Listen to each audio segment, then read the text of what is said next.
जन्माद्यस्य यतोऽन्वयादितरतश्चार्थेषु विघ्नस्वराट् तेने ब्रह्महृदाय आदिकवये मह्यन्ति यत्सूरयः तेजो वारिमृदां यथा विनिमयो यत्र त्रिसर्गो मृषा नाम्ना स्वेन सदा निरस्तकुहकं सत्यं परं धीमहि सत्यं परं धीमहि धर्मप्रौजितकैतवोऽत्र भरमो निर्मत्सराणां सतां वेद्यं वास्तवमत्र वस्तुशिवदं तापत्रयोन्मूलनं श्रीमद्भागवते महामुनिकृते किं वा परेरीश्वरः सद्योरुद्यवरुध्यते त्रिकृतिभिः शुश्रूषोभिस्तत्क्षणात् निगमकल्पतरोर्गलितं फलं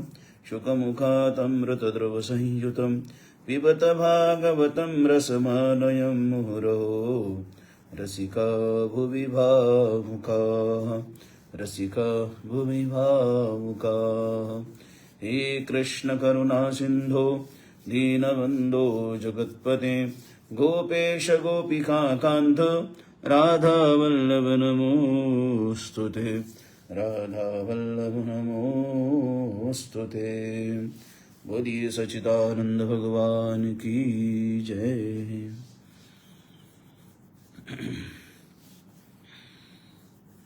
तो आइए हम अपने श्रीमद् भागवत के सत्संग में गोपी गीत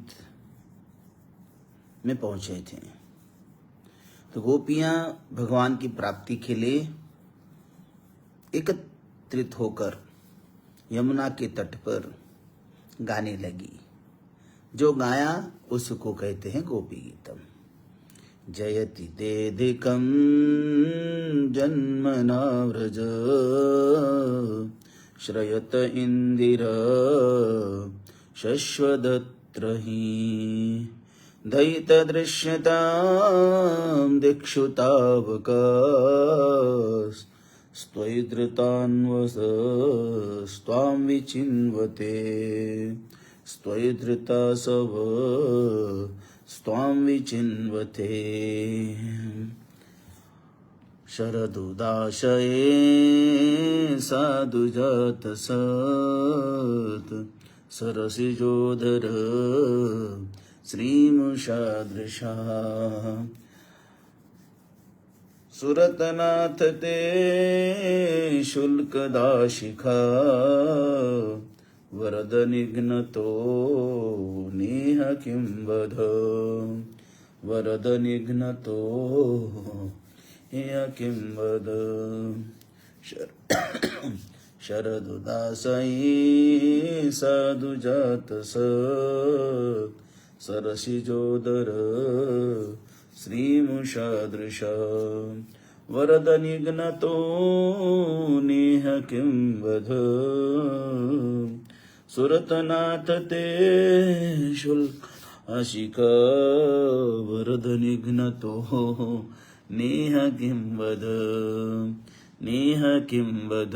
हे गोपियां कहती हैं कन्हैया हे प्रेमनाथ समस्त कामनाओं को पूर्ण करने वाले हे श्याम सुंदर शरद ऋतु के सरोवर में सुंदर रूप में उत्पन्न कमल के मध्य भाग की शोभा करने वाले कटाक्ष बाणों से अपने नेत्रों से हमें घायल कर चुके हो।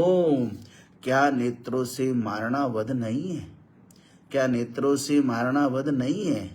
क्या शास्त्रों से ही क्या शस्त्रों से ही हत्या होती है? नेत्र बाण से भी हत्या होती है। तो गोपियां नेह किं वध। तो गोपियां स्पष्ट कहती क्या वो हत्या नहीं है? गोपियां कहती कि तुम्हारे नेत्र बड़े चतुर चोर है कन्हैया। सामान्य चोर तो विचार करते हैं कि साधु और स्त्री के घर चोरी नहीं करनी चाहिए। तो गोपियां कहती कि हैं जो आपकी वंदना करता है उसके पापों को भी आप चुरा लेते हैं। पुतना के प्राण प्राण चोर, पूतना के प्राणों को भी चोरी आपने की है। चोरी करके हमें निर्वसना बनाया है, हाँ? हमको निर्वासना बनाया है। हमारे भी वस्त्र चुरा कर आपने हमको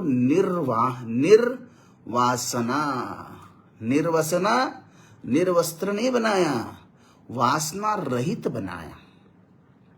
तो भगवान ने गोपियों के वस्त्र चुराए थे। गोपियां स्वयं कहती हैं, गोपियों के गोपी के गीत माध्यम से आपने हमको निर्वसना बनाया, निर्वासना बनाया। इसलिए कहिए कि सुरथ नाथ ते शुल्क दाशिख वरद निघ्नतो नेह किं वध। तो आपने हमको वस्त्र चुराकर हमको निर्वासना रहित बना दिया। निर्वसन, निर्वस्त्र माने निर्वसना बनाया है।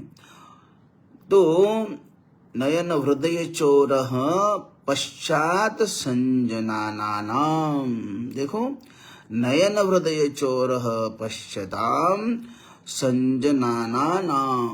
तो आपसे जो दर्शन करता है उसके मन और आंखों की चोरी आप ही करते हो। हृदय नयन चोरः, नयन हृदय चोरः पश्चात, तो मन और आंखों की चोरी आप ही करते हैं। तो नाथ आप आंखों से चोरी कर लेते हैं, आप चोरी करते हो, इसमें तो आश्चर्य है ही नहीं। आपकी तो आंखें भी चोरी करते हैं। आप चोरी करते विशेष बात नहीं है, आप तो चोरी करते ही हो, लेकिन आपकी आंखें भी चोरी करते हैं। विष जलापयाद्याल राक्षसात् वर्ष मारुतात् वैद्युतानलात् वृषमयात्मजात् विश्वतो भयात् ऋषभते वयं रक्षितामः, ऋषभते वयं रक्षितामः। गोपिया कहती है, लाला अगर ऐसे तुम्हें हमको विरह रूपी अग्नि में मारना होता तो यमुना जी के विषैले जल से हमें क्यों बचाया, अघासुर से हमको क्यों बचाया, इंद्र की वर्षा से हमको क्यों बचाया, वो आंधी और बिजली दावानल इनसे हमको क्यों बचाया कन्हैया, बताओ। विष जलापयाद् व्याल राक्षसात् वर्ष मारुतात् वैद्युतानलात्। तो वृषभासुर से क्यों बचाया, वृषमयात्मजात् विश्वतो भयात् ऋषभते वयं रक्षितामः। तो दो वृषभासुर से, योमासुर से आदि से हमारी बार बार आपने रक्षा क्यों की। ऋषभते वयं रक्षितामः, बार बार हमारी आपने रक्षा की, हमको बचाया। विरह में मरना, तो विरह में मरना ही होना चाहिए, परंतु गोपियां विरह में मरती नहीं है। विरह में मरण तो होना चाहिए, लेकिन गोपियां विरह में मरती नहीं है। क्यों नहीं मरती, इसलिए नहीं मरती कि त्वयि धृता सब स्वाम विचिन्वते। तो इसलिए नहीं मरती है कि त्वयि धृता सवः मतलब क्या है वो, कि जब मृत्यु रूप चोर गोपियों के प्राण चुराने आता है और उनके शरीर रूप पर घर में उसकी तलाश करता है, तब वह देखकर कि ये अपने प्राण रूप संपत्ति को भगवान के पास रखकर चली आई है, उसे बड़ी निराशा होती है और बारंबार वो लौट जाता है। हाँ, त्वयि धृता सब स्वाम विचिन्वते। तो तई धृता सव त्वान विचिन्वते। तो क्योंकि प्राणों को तो गोपियों ने कहाँ रख दिया, ईश्वर को अर्पण कर लिया। अब तो काल आएगा तो लेगा क्या, प्राण तो वो पहले ही ईश्वर को अर्पण कर चुकी ही। इसलिए चौथे गोपी के श्लोक में कहते हैं, न खलु गोपिका नंदनो भवान अखिल देहिनामंतरात्मधुक विखन सार्थितो विश्वत तये विखन सार्थितो विश्वगुप्तये सख उदीयवान सात्वतां खुले सख उदीयवान सात्वतां खुले। तो गोपियां कहती है कि न खलु गोपिका नंदनो भवान, हे कन्हैया, हे कृष्ण, तुम केवल गोपी नंदन नहीं हो, सबके अंतर्यामी परमात्मा हो। तुम गोपिका नंदन ही नहीं हो, नंद की नाला ही नहीं हो, तुम तो सबके अंतर्यामी हो। ब्रह्मा जी की प्रार्थना से ही विश्व की रक्षा के लिए तुम यदुवंश में प्रकट हो गए। न खल गोपिका नंदनो भवान अखिल देहिनाम अंतरात्मधृक, सारे ब्रह्मांड के आप तो अंतरात्मा हो। और विघ्न सारथी तो विश्वगुप्त है सख उदयवान सात्वतां खुले। तो तुम गोपिका नंदन होते तो कुछ तो दया माया होती। हम लोगों को इस प्रकार वन में छोड़कर क्यों चले जाते। हाय हाय हाय, यशोदा मैया कितनी दयामयी, कितनी वात्सल्यमयी है, किंतु तुम उनके बेटे होकर भी और उनके नाते हमारी ही जाति विरादी के होकर भी इतनी कठोरता करते कन्हैया। सख उदेवान सत्वतां खुले विखन सार्थितो विश्वगुप्त सख उदीयवान सत्वतां खुले। विरचिता भयं वृष्णिधुर्यते चरणमीयुषां संसृतेर्भयात् करसरोरुहं कान्तकामदं शिरसि देहिन श्रीकरग्रहं शिरसि देहिन श्रीकरग्रहं। तो गोपियां इस तरह कहने लगी। देखो भगवान के प्रति गोपियों का भाव, और देखो ईश्वर जीव और परब्रह्म का भाव है।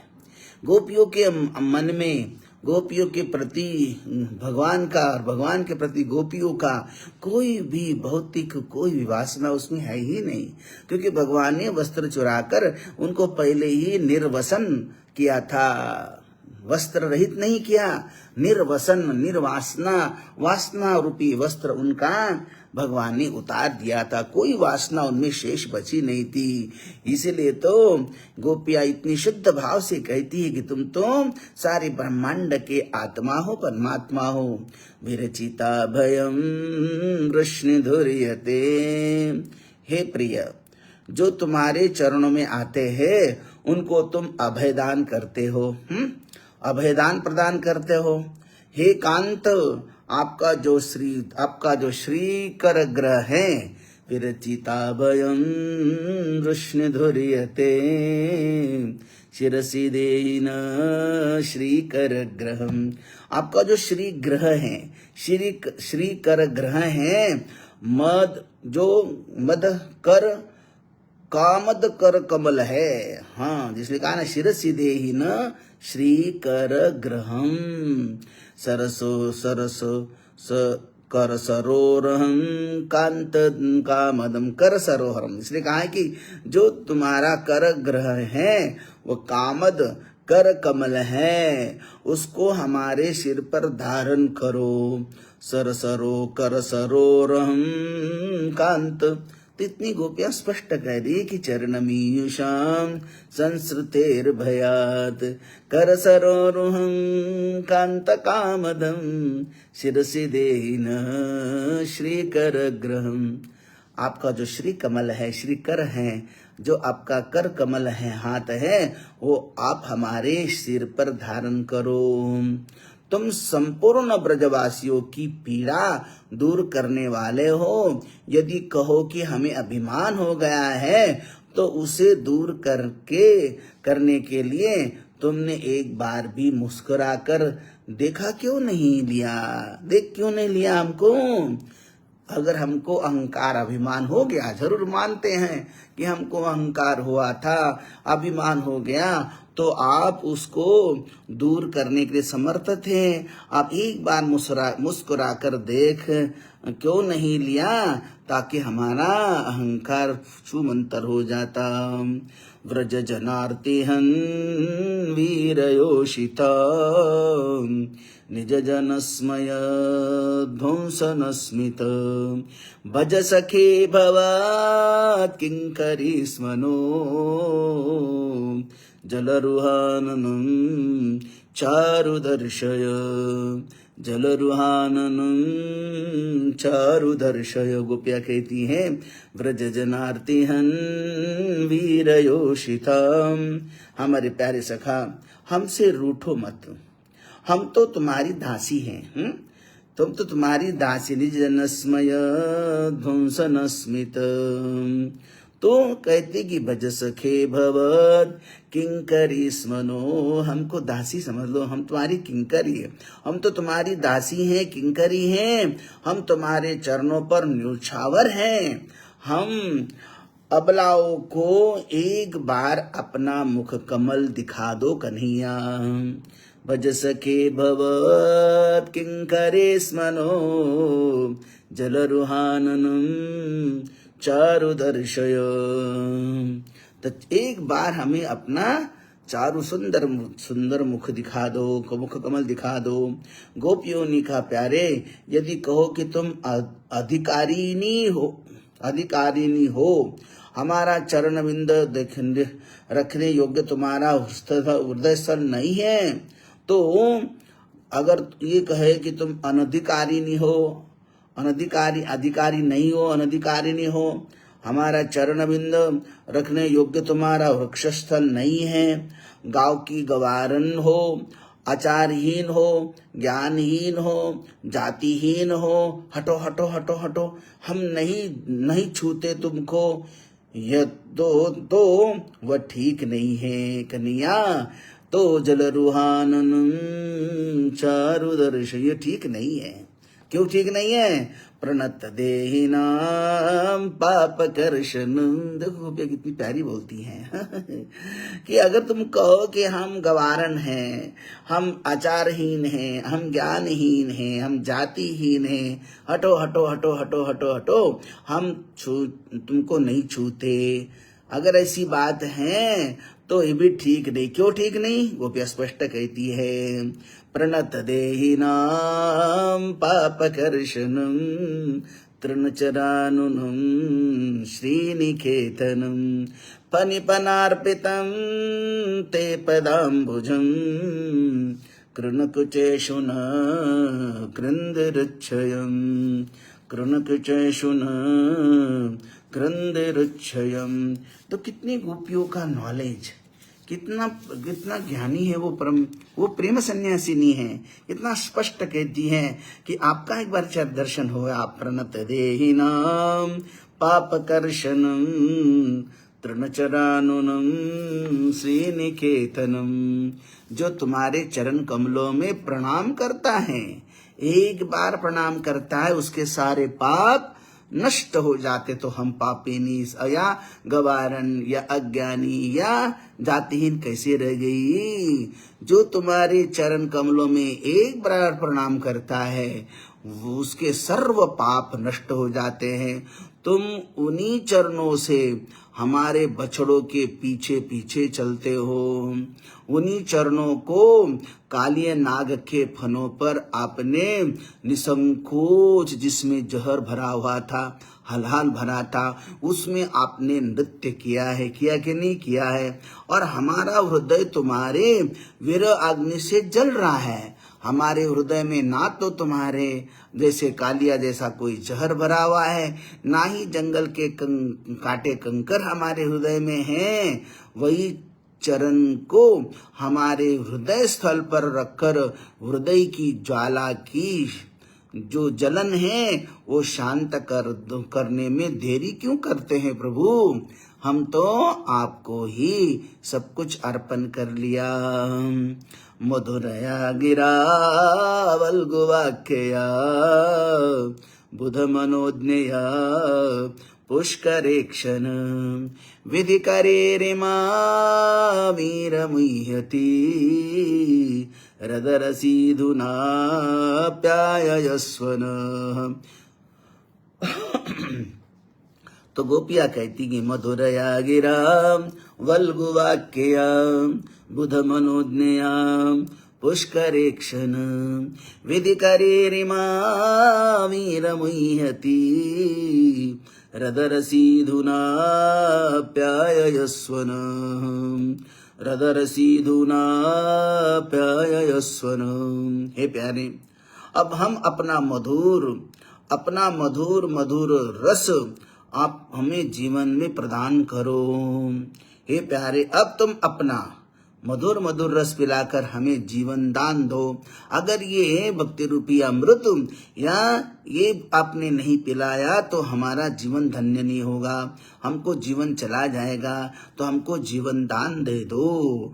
तो भगवान जो है अदृश्य रूप से भगवान ने कह दिया, आवाज प्रभु की आई। अभी भगवान प्रकट नहीं हुए, हाँ, तो भगवान प्रकट तो नहीं, लेकिन ये गोपियां जब ऐसी बोली, हृदरसीधुना प्यायस्वन मधुरया गिरा वल्गुवाक्यया बुध मनोज्ञया पुष्करेक्षण विधि करे रिमा वीरमुह्यति हृदरसीधुना प्यायस्वन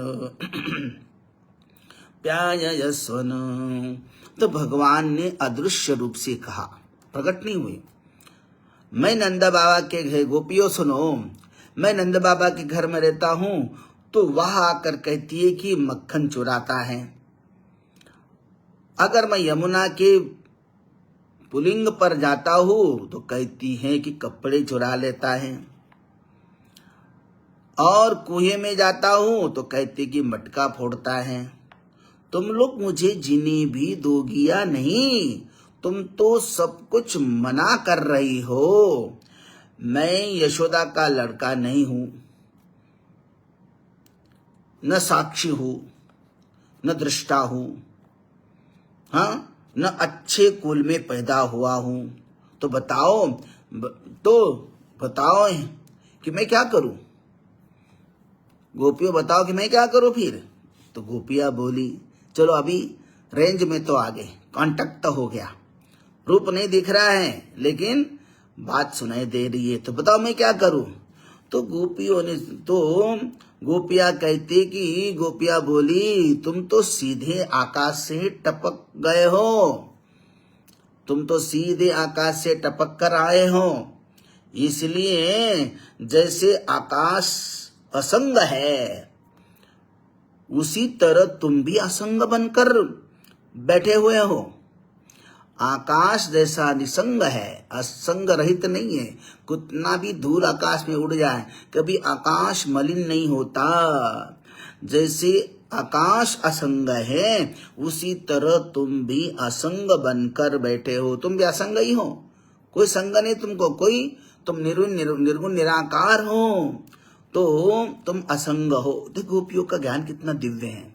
गोपियां कहती जैसे आकाश का उदाहरण दिया गोपियों ने, मधुरया गिरा वल्गुवाक्यया। तो जैसे आकाश असंग है वैसे तुम भी असंग हो। अगर तुम हमारी जाति के होते तो चुपचाप यहाँ आप पर आकर बैठ गए होते और हमें दर्शन दे देते। अगर तुम हमारे जाति के होते तो तुमको ढूंढना ना पड़ता, इतना हम रोध होकर भटक रही हैं, तुम तुरंत आकर हमको दर्शन दे देते। अगर हमारे जात के होते तो भगवान श्री कृष्ण का गोपियों तो तुम पापिनी तो नहीं हो। गोपियां बोली, तब लाला क्या हमारा हृदय बड़ा कठोर है? तो भगवान श्री कृष्ण, अरे गोपियों, नहीं नहीं नहीं, तुम्हारा हृदय तो अति कोमल है। हाँ, अति कोमल है, तो फिर दर्शन क्यों न देते हो? परंतु प्रथम यह तो बताओ तुम क्या चाहती हो, तुम चाहती क्या हो? तो यही न कि मैं तुम्हारे सिर पर हाथ रख दूं, इतना चाहती हूं, हाथ पर रख दूं? अच्छा, तो अपनी दोनों आंखें बंद कर दो, तुम दोनों आंखें बंद कर दो और हम बिल्कुल तुम्हारे सर पर हाथ रखते हुए निकल जाएंगे। गोपिया बोली, नहीं लाला, हमको तो तेरे मुखारविंद का दर्शन चाहिए। अच्छा, दर्शन चाहिए? तो भगवान ने कहा कि अच्छा, तो आप सब ऐसा करो, पंक्तिबद्ध हो जाओ, लाइन में खड़े हो जाओ, और मैं तुम्हारे सामने से निकल जाता हूँ, दौड़ता हुआ निकल जाता हूँ, तुम मेरा मुखारविंद देख लेना। तुम्हारे सामने निकलता हूँ। गोपियों ने कहा, नहीं नहीं लाला, हमें तो आपके चरण हमारे वृक्ष स्थल पर चाहिए। भगवान ने कहा, भाई ठीक है, अच्छा, तो अब तुम ऐसा करो, सबकी सब धरती पर लेट जाओ, पीठ पर लेट जाओ, और मैं अपने चरण तुम्हारे हृदय पर, छाती पर रखता हुआ निकल जाता हूँ, तुम्हारे सबकी छाती पर पैर रख कर निकल जाऊंगा, तो तुम्हारा मेरे चरण विंद जो है तुम्हारे वृक्ष स्थल पर स्पर्श हो जाएंगे। गोपियों ने कहा, नहीं लाला, ऐसे भी नहीं है। तो श्री कृष्ण बोले, तब कैसे? गोपिया बोली, हमें तो अपने होठों का अधरामृत पिलाकर तृप्त करो, उसे पिलाकर हमें जीवन दान दो लाला। भगवान श्री कृष्ण ने कहा, जब तुम्हारी ये दशा है तो तुम सब अब तक जीवित कैसे रही हो?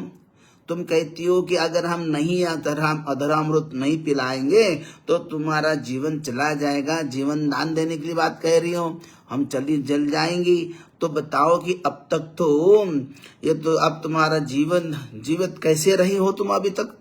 हम तो कभी कई घंटों से हम अदृश्य हो गए। गोपियों ने क्या उत्तर दिया पता है? हाँ, तुम अभी तक जीवित कैसी हो? अभी तक एक भी गोपी मरी क्यों नहीं, चली क्यों नहीं गई? तो गोपिया कहती, कैसी मरती लाला, तब कृतामृतम तप्त जीवनम कविभिरीडितम कल्मषापहम श्रवणमंगलम श्रीमदाततम भुवि गृह्णन्ति ते भूरिधा जना, भुवि गृह्णन्ति ते भूरि जना।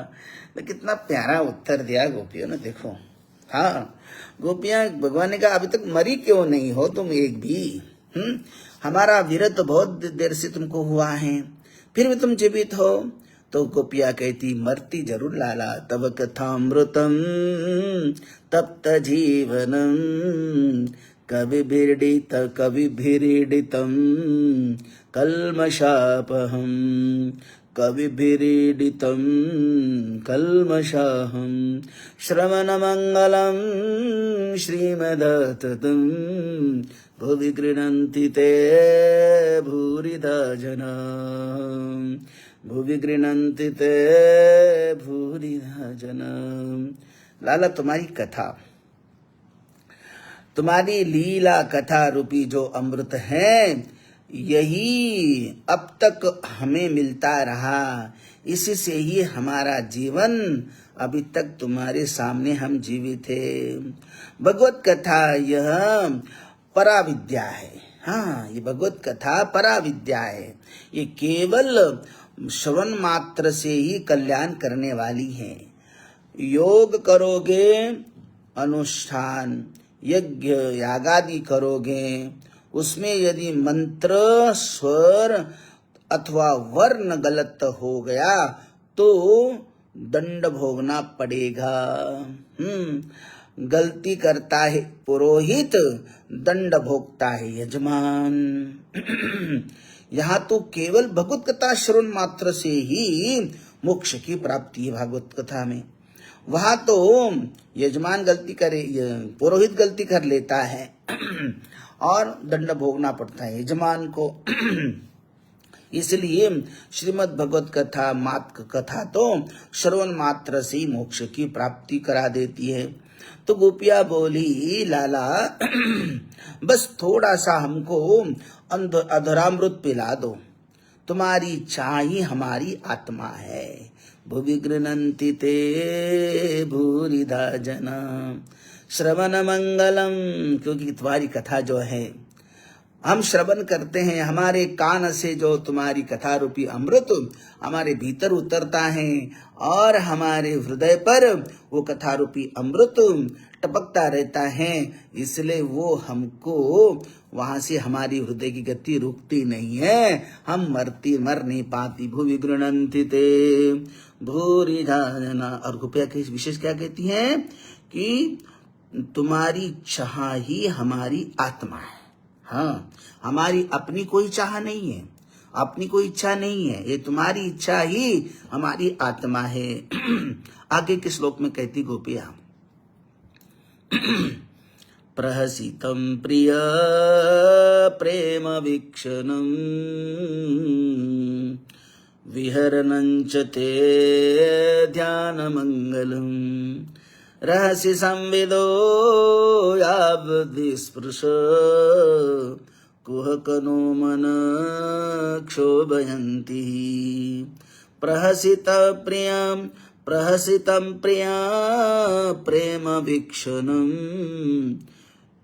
विहरणञ्च ते ध्यानमङ्गलम् रहसि संविदो यावद्विस्पृशः कुहकनो मन क्षोभयन्ति। तो गोपिया कहती हैं, श्याम सुंदर, एक दिन वह था जब तुम्हारी हंसी, तुम्हारी प्रेम पूर्ण चितवन, तुम्हारा ध्यान, तुम्हारा मंगल विहार, इन सब का ध्यान करके हमें ध्यान मग्न हो जाती थी।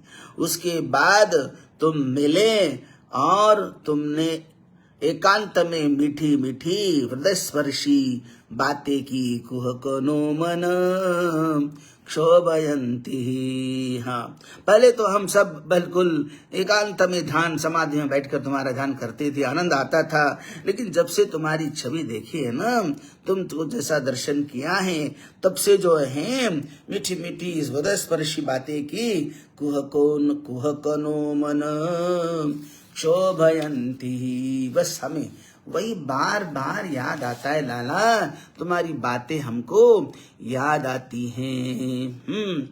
इसलिए तो हमें अब तुम्हारा दर्शन ही चाहिए। तो देखो यहाँ गोपिया कितनी दिव्य ज्ञानी है, वो प्रेम सन्यासिनी है। वो चलसी यद्व्रजा चलसी यद्व्रजान् चारयन् पशून् नलिन सुन्दरं नाथ ते पदम् शिलतृणाङ्कुरे सीदतीति न कलिलतां मन कान्त गच्छति कलिलतां मन कान्त गच्छति। तो गोपियां जो है इस मंत्र के द्वारा कन्या को कहती हैं, भगवान को अपने कहती हैं कि हे प्रभु, चलसी यद्व्रजान् चारयन् पशून्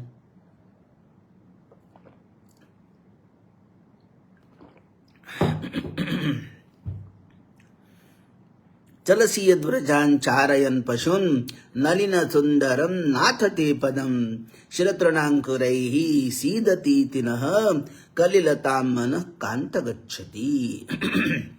देखो, संसार के लिए काम, जागरण दूसरी चीज है, और ईश्वर के लिए काम, जागरण दूसरी चीज है। ईश्वर के लिए जो काम जागरण है वह तो संसार के काम जागरण को मिटा देता है।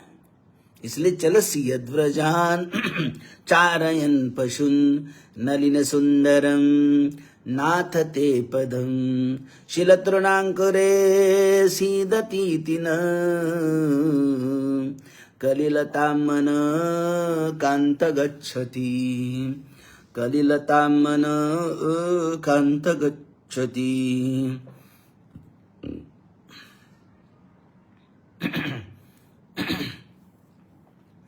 दिन परीक्षये नीलकुन्तलेर्वदरुहाननं बिभ्रदाव्रतं घनरजस्वलं दर्शयन्मुहुः मनसि न स्मरं वीरयच्छसि मनसि न स्मरं वीरयच्छसि। इसलिए कई लोग जो हैं भगवान की इस चिरहरण लीला में कई उनको गंदगी दिखती है। कितने मूर्ख लोग हैं, अपनी विचार इतनी नीचे गिरा देते हैं। कहते हैं कि भाई भगवान ने जो किया लाल अनेक गोपियों से लीला किया, क्रीड़ा की तो उनकी लीला हो गई, और हम करें तो हमारी वासना हो गई, हमारी कुकर्म हो गए। अरे भाई, वो भगवान उस समय वालों तुम अगर मानते हो, भगवान नहीं मानते हो, उस समय कितने साल के थे भगवान श्री कृष्ण? मुश्किल से 11 साल के थे। 11 साल के बालक में क्या उनसा विकार आता भाई हैं? 11 साल के तो उन्होंने व्रत छोड़ दिया था, अभी 11 साल के पूरे हुए भी नहीं है। उनकी वो हुई भी नहीं उम्र, वो 10 साल के अंदर के ही है। अब बताओ उस छोटे बालक में कौन सी वासना होती है? और सारी गोपियां, बाल बच्चे वाली सभी गोपियां थी वहां, कोई कुंवारी गोपियां ही नहीं थी, सब गोपियां। भले वस्त्रहरण तो कुंवारी गोपियां की कर लिए थे, वो व्रत करते थी, लेकिन यहाँ तो सभी गोपियां, शादीशुदा जो गोपियां थी, सब गोपियां, हजारों गोपियां वहां थी। तो इसमें लेकिन इस संसार के लोगों, नास्तिकों को क्या है? मूर्ख नास्तिक कहीं पर भी शंका कुशंका करते रहते हैं। और उन्होंने कभी गोपी गीत, गोपियों का भाव भी देखा नहीं, पढ़ा भी नहीं होता है। ऐसे पापी लोग भगवान श्री कृष्ण की लीला पर कोई न की खिस्सा कट्टी करते रहते हैं। बड़ी बड़ी दुख की बात होती है कि कभी ज्ञान तो होता नहीं है, लेकिन कहीं पर भी अपना मुंह मार लेते हैं। कुछ तो नहीं, गोपियों ने क्या तात्पर्य, क्या उनका कहने का? गोपी गीत या उनका जो है, अरे तुम गोपी गीत नहीं, तुम थोड़ा सा दूसरा गीत भी सुन लेते हैं, विरह गीत सुन लेते हैं। हाँ, तो उनका भ्रमर गीत सुन लेते, देखते क्या विचार है उनके। कुछ करना नहीं, सुनना नहीं है, और बाकी देखो कितना दिव्य है। इन एक एक मंत्र को अगर तुम समझोगे ना, तो पता लगेगा कि वह क्या दिव्य कथाएं है। वो दिन परिचसि चलसी यद्व्रजान चारयन पशून नलिन सुंदरम नाथ ते पदम। जब प्रभु आप गैया चराने के लिए जब वन में चले जाते हो, तो धन्य है वो, धन्य है वो पशु भी धन्य है जिसको चराने के लिए लेके जा रहे हो। और वहां जो आप तृणांकुरा है, शिल तृणांकुरे सीदती न, वो तृणांकुर भी बड़े धन्य हैं। वो हिरण धन्य हैं, वो बछड़े धन्य हैं जिनके पीठ पर आप हाथ घुमाते हैं। जिन गैया का धन्य है जो उनके पीछे पीछे आप चलते हो, धन्य है वो। कलिलता मन कांत गच्छति। इसलिए देखो, संसार के लिए काम जागरण ये अलग बात है, इसको कभी इसमें इस परमार्थ में मिलाओ नहीं।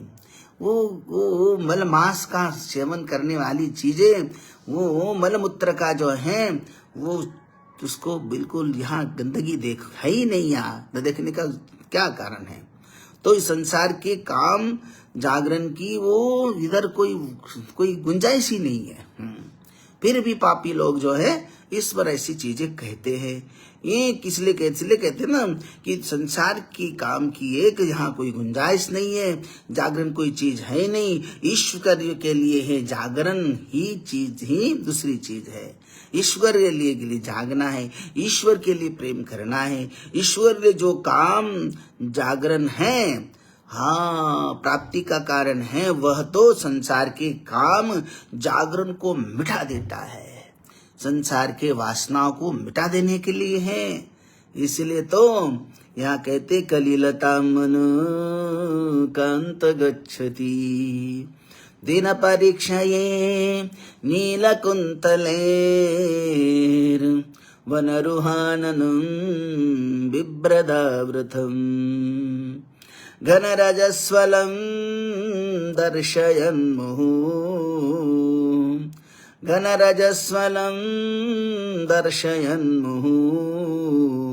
मनसि न स्मरं वीरयच्छसि मनसि न स्मरं वीरयच्छसि। देखो अपनी जो है आज 11 श्लोकों का 11 पूरे गोपी गीत में 19 श्लोक है, 19 मंत्र है। अभी हम 11वें मंत्र में पहुंचे हैं। 11 मंत्र का अर्थ हमने थोड़ा सा संक्षेप में बताया और अपना समय जो है इस समय अपना हुआ है। तो हम अब जो है 13वें 12वें जो है मंत्र से कल प्रारंभ करेंगे। कल देख लेंगे कि गोपियां और क्या कहती कन्हैया को और भगवान कैसे प्रकट होकर फिर महारास रचते हैं। क्योंकि वो दिन परीक्षये नीलकुंतलेर वनरुहाननं बिभ्रदावृतं घनरजस्वलं दर्शयन्मुहुः मनसि न स्मरन् वीरयच्छसि मनसि न स्मरन् वीरयच्छसि। बोलो बांके बिहारी लाल की जय, कृष्ण कन्हैया लाल की जय। दिव्य लीला है। भागवत एक बड़ा दिव्य ग्रंथ है। ये साधारण पुराण नहीं है। हाँ, ये कोई कथा तो माध्यम है, उसके भीतर जो है ईश्वर का पर ब्रह्म तत्व का ज्ञान है। कथा जरूर है, कथा संक्षेप में है, लेकिन देखो गोपियों के मुख से भी कितना दिव्य भवरोग की दवा है, मोक्ष की कथाएं हैं।